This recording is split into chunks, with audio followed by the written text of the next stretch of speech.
put mine on for the first time, I suddenly felt water coming around. I thought, this can't be right.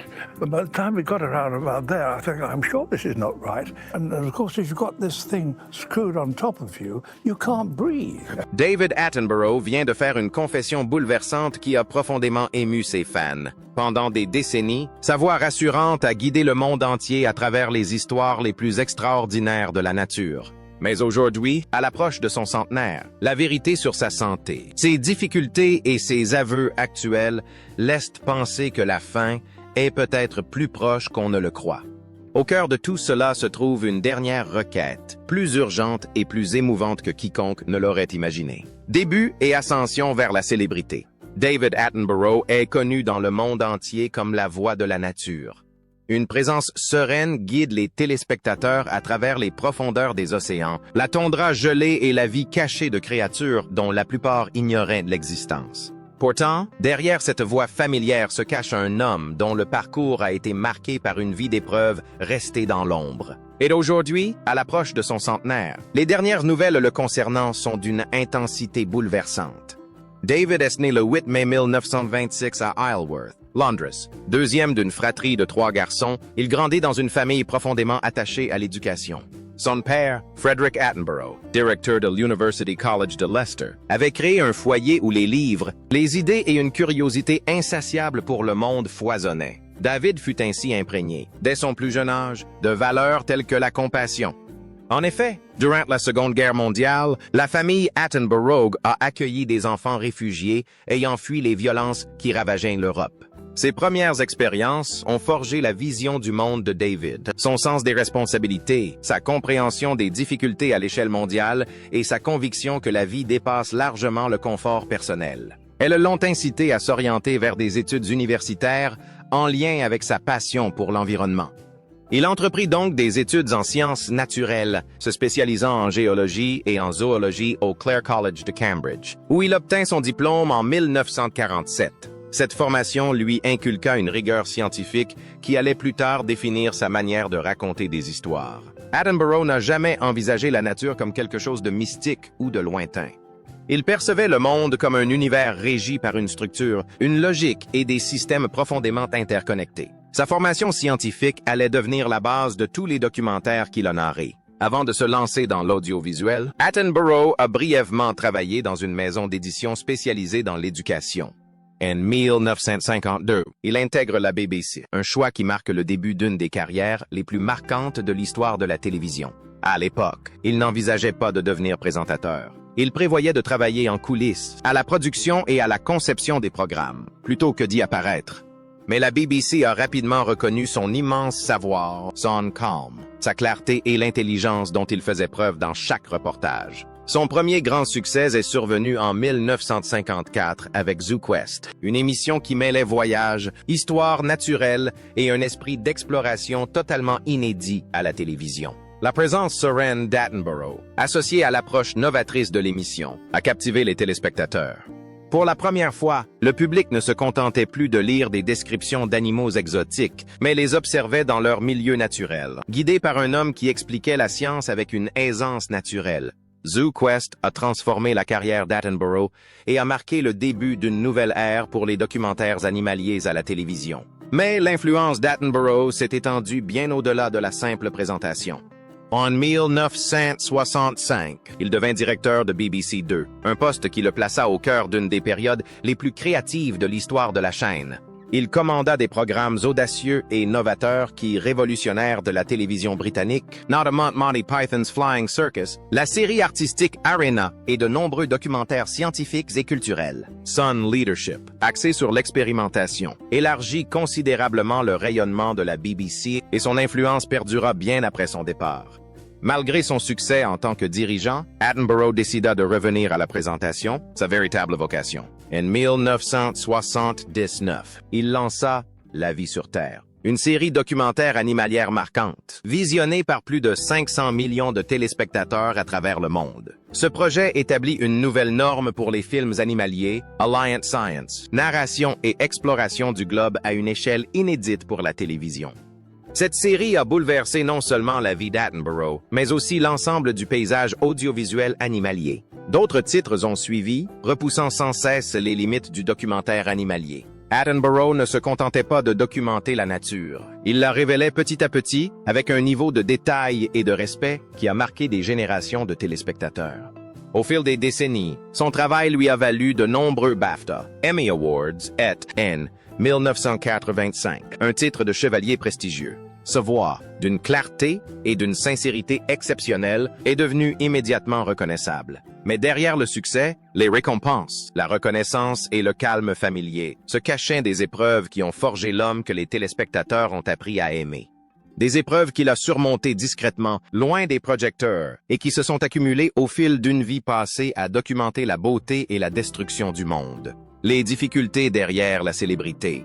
Si David Attenborough semble presque inaccessible aux yeux du monde, la vérité derrière son incroyable carrière est bien plus complexe. Les décennies d'exploration, les kilomètres parcourus et les conditions qu'il a endurées ont laissé des traces profondes sur son corps et son esprit. Pendant plus de 70 ans, Attenborough a parcouru certains des environnements les plus hostiles de la planète. Il a filmé sous des pluies torrentielles, une chaleur torride, des vents arctiques et dans des forêts denses où chaque pas exigeait une extrême prudence. Ces environnements ont façonné ses documentaires, mais ils ont aussi mis ses articulations à rude épreuve. Au début des années 2010, les années passées à escalader, à se baisser et à progresser sur des terrains accidentés ont fini par avoir raison de lui. En 2015, il a subi une arthroplastie du genou, une opération majeure qui exige une longue convalescence et des mois de rééducation intensive. Cette intervention chirurgicale témoignait des ravages physiques d'une vie passée à traquer les histoires les plus extraordinaires au monde, souvent sans se rendre compte des exigences que cela imposait à son corps. Mais ces limites physiques ne représentaient qu'une partie du fardeau. En vieillissant, Attenborough prenait de plus en plus conscience d'un autre défi imminent: le risque de déclin cognitif. Dans des interviews, il a reconnu que sa plus grande crainte était de perdre sa lucidité, son autonomie et sa capacité à communiquer sur le monde naturel comme il l'avait toujours fait. Ce n'était pas le vieillissement en lui-même qui l'inquiétait, mais l'incapacité de poursuivre l'œuvre qui avait façonné son identité toute sa vie. Pourtant, le moment le plus marquant de sa carrière survint peut-être très tôt, bien avant qu'il ne devienne l'icône que le monde connaît aujourd'hui. C'était en 1957, lors d'un tournage au large de la Grande Barrière de Corail. Attenborough et son équipe testaient un prototype du casque de plongée à circuit ouvert de Jacques Cousteau, un équipement encore au stade expérimental. Un dysfonctionnement survint. La pression d'air dans sa combinaison chuta et il se retrouva incapable de respirer. Il se souvint plus tard de ce moment avec précision. « Quand j'ai enfilé le mien pour la première fois, j'ai soudain senti l'eau me monter au menton et jusqu'à ma bouche. Je me suis dit, ce n'est pas possible. Et quand l'eau m'est montée au nez, je me suis dit, je suis sûr que ce n'est pas normal.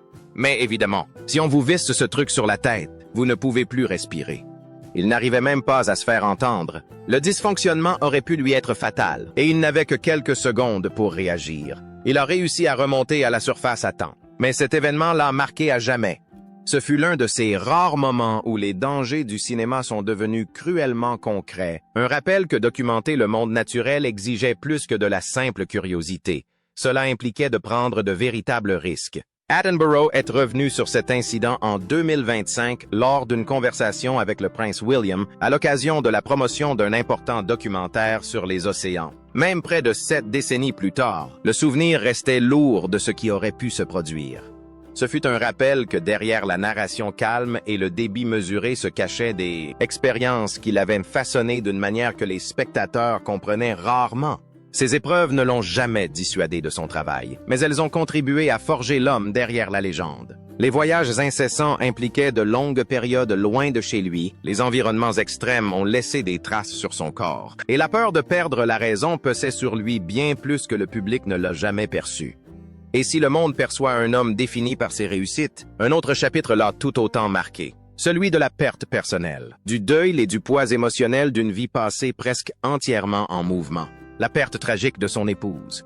Le mariage de David Attenborough avec Jane Elizabeth Ebsworth Auriel fut un partenariat qui marqua près d'un demi-siècle de sa vie adulte. Bien que leur union n'ait pas été médiatisée ni fondée sur le glamour ou le rythme effréné de la culture des célébrités, elle reposait indéniablement sur la stabilité, des valeurs partagées et un profond respect qui a résisté aux épreuves des décennies. Ils se marièrent en 1950 à l'église Sainte Anne de Kew Green, lors d'une cérémonie intime qui donna le ton à une relation préservée des projecteurs.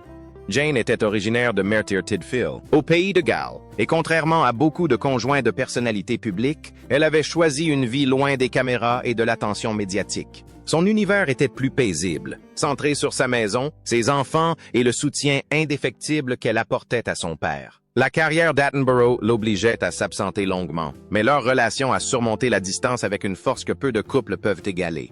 Ensemble, ils élevèrent 2 enfants. Leur fils Robert devint maître de conférences en anthropologie biologique, perpétuant ainsi la longue tradition familiale de recherche scientifique, tandis que leur fille Susan se tourna vers l'enseignement et devint finalement directrice d'école, façonnant la vie de ses élèves avec la même discipline sereine que ses parents lui avaient inculquée. Malgré la notoriété grandissante de leur père, les 2 enfants grandirent à l'abri des projecteurs, rassurés par la normalité que Jane maintenait au foyer. Pendant plus de 47 ans, leur mariage a été le pilier de la carrière exigeante d'Attenborough. C'est Jane qui gérait le foyer durant ses longs tournages. C'est Jane qui veillait sur les enfants malgré les déménagements incessants, les incertitudes et les appels nocturnes depuis les 4 coins du monde. Et Jane qui a offert à Attenborough le soutien émotionnel nécessaire pour voyager, revenir, se ressourcer et recommencer. Mais en 1997, tout a basculé. Jane a été victime d'une hémorragie cérébrale soudaine, une urgence médicale qui l'a frappée sans prévenir, ne lui laissant aucun temps de préparation. Attenborough accourut à ses côtés, revenant au plus vite de son tournage. Mais l'événement se déroula avec une fatalité qu'aucune expérience ni aucun sang-froid ne put atténuer. Sa mort mit fin à près de 50 ans de vie commune, dans un instant qui semblait brutalement en décalage avec l'existence qu'ils avaient construite. Plus tard, Attenborough décrivit simplement l'impact de sa disparition, disant qu'il était désemparé. Pour un homme mondialement reconnu pour sa clarté, sa détermination et la constance de son discours, cette perte a bouleversé son univers. Le moment choisi a rendu la situation encore plus difficile. Ses enfants étaient alors adultes, avec leurs propres carrières et responsabilités, mais le deuil ne connaît pas d'indépendance. Ce décès a bouleversé la famille, créant un espace là où sa présence avait été autrefois constante. Sur le plan professionnel, cette disparition est survenue en pleine période de création intense. Attenborough avait des documentaires en cours de réalisation, des engagements envers des chaînes de télévision et des projets de tournage nécessitant des déplacements. Pourtant, même accablé par le chagrin, il reprit le travail. Non par facilité, mais parce qu'il en connaissait le rythme. La nature avait toujours été son refuge, le lieu où il retrouvait ses repères face aux tourments de sa vie. Continuer à travailler n'effaçait pas la douleur, mais cela lui offrait un cadre rassurant dans un monde où tout semblait instable. Concilier ce deuil et sa carrière fut l'un des combats les plus discrets de sa vie. Pendant des décennies, Jane avait été son point d'ancrage, son refuge après chaque expédition. Sans elle, les voyages, les tournages et les enregistrements ont pris une toute autre dimension émotionnelle. Chaque départ signifiait un retour dans un foyer qui n'était plus le même. Chaque réussite était marquée par l'absence des célébrations intimes qu'elle partageait autrefois. Attenborough n'est pas du genre à parler ouvertement de ses difficultés personnelles, mais ses proches ont constaté à quel point l'absence de Jane avait bouleversé son équilibre. Malgré la douleur, il a honoré sa mémoire en poursuivant son travail avec la même intégrité et le même dévouement qu'elle avait soutenu pendant des décennies. Dans les années qui suivirent, les documentaires d'Attenborough commencèrent à refléter une évolution subtile mais indéniable. Son ton se fit plus pressant, ses avertissements plus incisifs, et son attention se détourna du spectacle pour se concentrer davantage sur la préservation. Nombreux furent ceux qui perçurent que son deuil personnel renforçait son lien avec le monde qu'il documentait, conférant à sa voix une nouvelle dimension émotionnelle. Et, en abordant cette nouvelle étape, il se consacra davantage à son engagement public, aux campagnes qu'il soutenait et aux mouvements internationaux qu'il contribuait à inspirer. Plaidoyer et campagne publique. L'influence de David Attenborough ne s'est jamais limitée à la télévision. Ses documentaires, diffusés dans le monde entier, ont fait de lui une voix incontournable du débat sur l'avenir de la planète. Pendant des décennies, il a assumé la responsabilité de rendre accessible au grand public des concepts scientifiques complexes en matière d'environnement. Une tâche qu'il a menée avec la même clarté et le même respect qui ont caractérisé son travail de conteur dès ses débuts. Son engagement s'est intensifié à mesure que le monde prenait conscience des réalités de la perte de biodiversité et du réchauffement climatique. Attenborough comprenait que la caméra pouvait certes immortaliser la beauté, mais aussi la disparition, la fonte des calottes glaciaires, le recul des forêts et l'effondrement des écosystèmes. Ainsi, la frontière entre divertissement et alerte s'est estompée.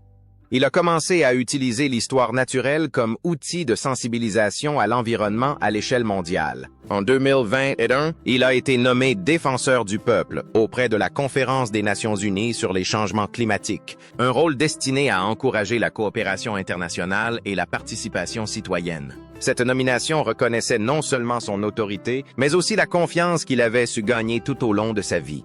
La mission d'Attenborough était simple en apparence, mais immense en réalité. Inciter le monde à agir. Sa présence a permis d'ancrer la conférence dans une perspective humaine, rappelant aux dirigeants que le changement climatique n'était pas un enjeu politique abstrait, mais une menace croissante pour les populations, la faune et les générations futures. La même année, il s'adressa au Conseil de sécurité de l'ONU, avertissant sans détour que l'instabilité climatique était en train de devenir l'un des plus grands défis sécuritaires de l'ère moderne. Son ton était mesuré et la gravité de son message indéniable. Attenborough ne s'exprimait ni en homme politique ni en théoricien. Il s'exprimait comme quelqu'un qui avait observé de près l'évolution des rythmes naturels de la Terre pendant 7 décennies. Durant toute cette période, sa vie privée est restée scrutée de près. En tant que personnalité internationale, il subissait la pression d'être perçu comme la voix de la nature, tout en faisant face au vieillissement, à des problèmes de santé et à un deuil intime. Le public attendait de lui une constance exemplaire et une image de calme, de sagesse et d'assurance. Assumer ce rôle malgré sa vulnérabilité personnelle a été l'un des défis discrets qui ont marqué ces dernières années. Malgré les exigences, Attenborough a continué de plaider en faveur des énergies renouvelables, de la réduction de la consommation et de la protection de la biodiversité. Sa voix fait le lien entre la communauté scientifique et le grand public, offrant des explications accessibles sans pour autant minimiser l'urgence des enjeux. En 2024, son engagement s'est étendu aux initiatives locales de conservation, notamment son soutien à la campagne Rothbury Estate du Wildlife Trust, un projet ambitieux visant à collecter 30 millions de livres sterling pour protéger plus de 395 hectares de terre dans le Northumberland. Cette campagne reflétait sa conviction de longue date que la conservation doit être menée à la fois à l'échelle mondiale et locale, par le biais d'accords internationaux d'envergure et de décisions prises au sein des communautés. Le cinéma a su rester son outil le plus puissant. Attenborough a toujours utilisé les documentaires pour rendre les sciences environnementales accessibles à des millions de personnes qui ne liraient jamais un rapport scientifique ni n'assisteraient jamais à une conférence. À travers ses films, il a révélé les phénomènes sous-jacents. Le blanchiment des coraux, le déclin des espèces, les changements climatiques et la disparition des habitats. Son travail ne se contentait pas de présenter des faits. Cela les a mis en contact avec la réalité, les incitant à prendre conscience des conséquences de l'inaction. Pourtant, même une figure aussi respectée qu'Attenborough n'a pas échappé aux critiques. Son engagement, bien que largement salué, a également suscité des réactions négatives de la part de groupes qui remettaient en question ses opinions, contestaient son message ou interprétaient mal ses intentions. Controversies et scandales.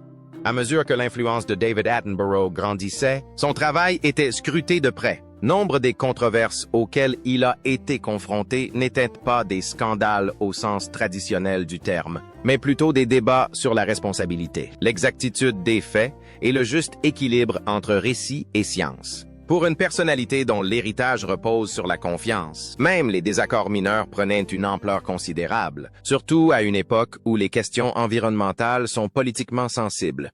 Une importante polémique a éclaté concernant la gestion de l'impartialité par la BBC lors de la diffusion de Wild Isles. Des articles ont affirmé qu'un épisode traitant des dégâts causés par l'homme à l'environnement avait été déprogrammé des chaînes de télévision traditionnelles afin d'éviter toute controverse politique. La BBC a déclaré que l'épisode avait toujours été conçu exclusivement pour une diffusion en ligne, mais l'accusation s'est rapidement propagée. Certains critiques estimaient que le fait de ne pas diffuser l'information à la télévision minimisait la gravité des dégâts environnementaux. D'autres soutenaient que la BBC ne faisait que respecter des règles strictes de neutralité. Ce débat a mis en lumière la difficulté de parler ouvertement de science au sein d'une grande institution tenue à l'impartialité politique. Attenborough est également devenu la cible des groupes climato-sceptiques. Ils ont remis en question son explication du déclin de la faune sauvage, notamment ses reportages sur les morses dans l'Arctique. Ces groupes affirmaient qu'il exagérait les effets du changement climatique, malgré les recherches scientifiques qui corroboraient ses propos. Malheureusement, ces affirmations se sont propagées sur les réseaux sociaux, semant de la confusion chez les internautes qui ne savaient pas distinguer la désinformation des faits scientifiques. Attenborough a rarement réagi à ces attaques. Il a choisi de s'en tenir aux preuves, mais cet incident a montré comment même une science rigoureuse peut devenir une cible dans les débats publics contemporains. Mais l'histoire ne s'arrête pas là. Il a essuyé encore plus de critiques après avoir évoqué la croissance démographique et la pression croissante qu'exerce l'augmentation du nombre d'êtres humains sur la planète. Son argument se fondait sur des tendances environnementales à long terme, mais certains estimaient que son explication ne prenait pas pleinement en compte d'autres causes majeures, comme l'inégale répartition des ressources ou la pollution industrielle. D'autres partageaient son avis, estimant qu'il était important d'aborder la question avec franchise. Son éthique en matière de réalisation de films animaliers a également été remise en question. Régulièrement, des critiques ont souligné que certaines scènes de documentaires animaliers étaient filmées en laboratoire, alors qu'il est quasiment impossible de les capturer dans la nature. Cette pratique est courante dans le secteur et les équipes de production l'expliquent généralement. Malgré cela, des malentendus surviennent et certains téléspectateurs ont eu du mal à distinguer les scènes entièrement naturelles des autres. L'objectif d'Attenborough a toujours été de montrer le comportement animal authentique, que ce soit en pleine nature ou dans un environnement soigneusement aménagé pour reproduire les conditions naturelles. Un autre sujet de préoccupation concerne l'empreinte carbone des grandes productions animalières. Ces documentaires obligent souvent les équipes à voyager à travers le monde, ce qui augmente les émissions et semble contradictoire avec les messages environnementaux. Les critiques s'interrogent sur la réelle nécessité de ces déplacements. En réponse, les équipes de production s'efforcent de compenser leurs émissions, de réduire le nombre de vols et d'adopter des outils plus récents limitant leur impact environnemental. Malgré ces efforts, le problème demeure complexe. Montrer les effets globaux du changement climatique implique souvent de filmer dans de nombreux lieux différents, une réalité qu'il est parfois impossible d'éviter. Attenborough réagit rarement directement aux critiques. Il préfère laisser les preuves scientifiques parler d'elles-mêmes. Son objectif a toujours été de rendre les enjeux environnementaux clairs et compréhensibles sans les transformer en polémiques. Mais endosser ce rôle de voix de confiance pour la nature implique une réelle pression. Et à l'approche de ses 90 ans, les soucis de santé ont commencé à le préoccuper. À l'aube de ses 80 ans et de ses 90 ans, la fatigue physique liée à son travail de toute une vie a commencé à se manifester de manière qu'il ne pouvait plus ignorer. Pendant des décennies, il avait repoussé ses limites physiques dans des environnements extrêmes. Escalade de falaises, traversée de déserts, plongée dans les océans et voyage à travers les continents. Cependant, l'âge a fini par le rattraper et les signes sont apparus lentement mais indéniablement. L'un des moments les plus marquants fut en 2013, alors qu'il avait 87 ans. Les médecins ont dû lui poser un stimulateur cardiaque pour stabiliser son rythme cardiaque. Ce dispositif a permis de contrôler les arythmies et de réduire le risque de complications soudaines. Cette intervention médicale importante a rappelé à tous, y compris à Attenborough lui-même, qu'il n'était plus le jeune explorateur capable de se déplacer indéfiniment d'un lieu reculé à l'autre. Malgré la lourdeur de l'intervention et la convalescence qu'elle a nécessitée, il a rapidement repris le travail, témoignant ainsi de l'importance qu'il accordait à sa mission. Mais à mesure qu'il avançait dans sa 80e année, un autre problème de santé est devenu plus difficile à ignorer. Attenborough a parlé ouvertement de ses pertes de mémoire, qui lui font parfois oublier des noms ou des détails importants lors des tournages. C'était un signe normal de vieillissement, mais pour quelqu'un chargé d'expliquer avec précision des processus naturels complexes, c'était plus difficile à gérer. Il s'inquiétait de l'impact que ces oublis pourraient avoir sur la qualité de ses explications et sur sa capacité à guider les téléspectateurs avec exactitude à travers des récits scientifiques. Même lorsque ces oublis étaient mineurs, l'inquiétude persistait. Malheureusement, l'âge commença aussi à affecter sa voix. Ce timbre doux et posé qui l'avait rendu reconnaissable dans le monde entier et qui avait marqué des générations de documentaires s'affaiblit peu à peu. Son souffle changea, son débit ralentit et la clarté autrefois naturelle de sa voix exigeait désormais une attention soutenue. Les producteurs ont dû adapter leur planning pour prévoir davantage de pauses, et les séances d'enregistrement qui duraient auparavant un après-midi pouvaient désormais s'étendre sur plusieurs jours. Mais Attenborough a abordé ces changements avec sérénité, conscient que l'âge influence chacun différemment. Malgré tous ces défis, Attenborough a continué à travailler jusqu'à la fin de sa vie, tournant de nouvelles séries, enregistrant des narrations et participant à des campagnes environnementales. Chaque projet exigeait plus d'efforts que le précédent. Pourtant, il refusait de reculer. Ce qui le motivait, ce n'était ni l'ambition ni l'ego, mais un but précis. Il avait passé des décennies à observer les changements rapides du monde naturel et se sentait investi de la responsabilité de communiquer ces changements aussi clairement que possible. Mais d'année en année, le fossé entre sa volonté et ses limites physiques se creusait. Voyager devenait plus difficile. Les longues journées de tournage mettaient son endurance à rude épreuve. Et même les tâches les plus simples exigeaient une concentration accrue. Son corps le lâchait, même si son sens du devoir restait intact. Ce qui rendait cette période de sa vie particulièrement difficile, c'était le poids des attentes du public. Attenborough n'était plus seulement un cinéaste, il était devenu un symbole mondial de la vérité environnementale. On attendait de lui des conseils et une autorité, mais en coulisses. C'était un homme vieillissant aux prises, avec des préoccupations très humaines. La peur de perdre la mémoire, la difficulté à respirer et la réalité de ses problèmes cardiaques. Ses expériences intimes n'ont pas entamé son dévouement, mais elles ont conféré une dimension émotionnelle plus subtile à ses œuvres ultérieures. Les spectateurs ont remarqué que sa narration était empreinte de plus de réflexion, de plus de douceur et parfois d'une légère émotion, celle de quelqu'un qui savait qu'il entrait dans les derniers instants de sa vie.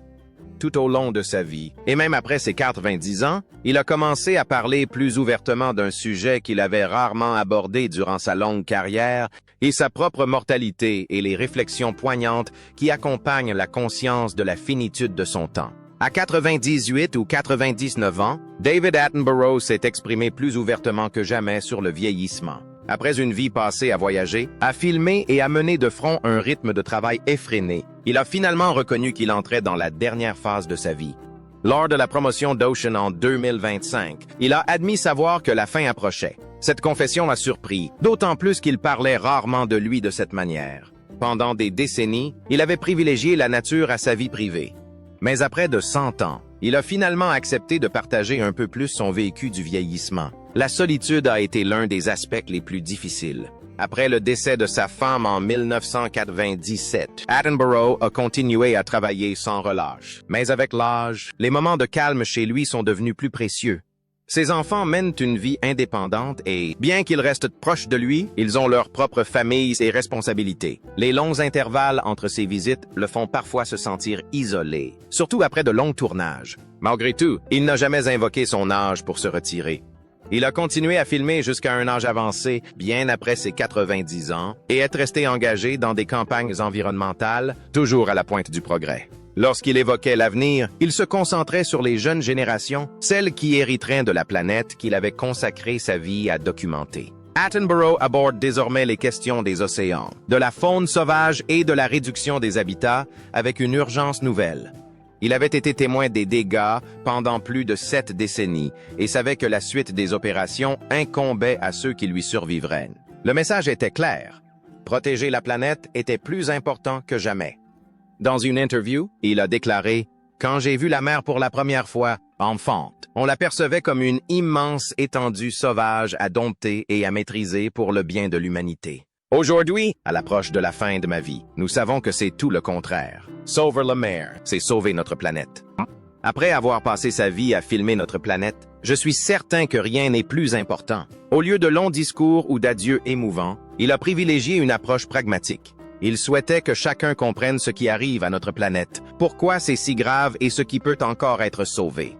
Les réflexions d'Attenborough ne sont pas tournées vers le passé, mais vers l'avenir. Même à 100 ans, il reste fidèle à sa mission initiale, montrer aux gens la planète et leur rappeler qu'elle ne se protégera pas d'elle-même. Partagez-vous les convictions de David Attenborough? N'hésitez pas à laisser vos réponses dans les commentaires ci-dessous. Si cette vidéo vous a plu, cliquez sur la suivante, aimez-la et abonnez-vous à notre chaîne pour ne rien manquer.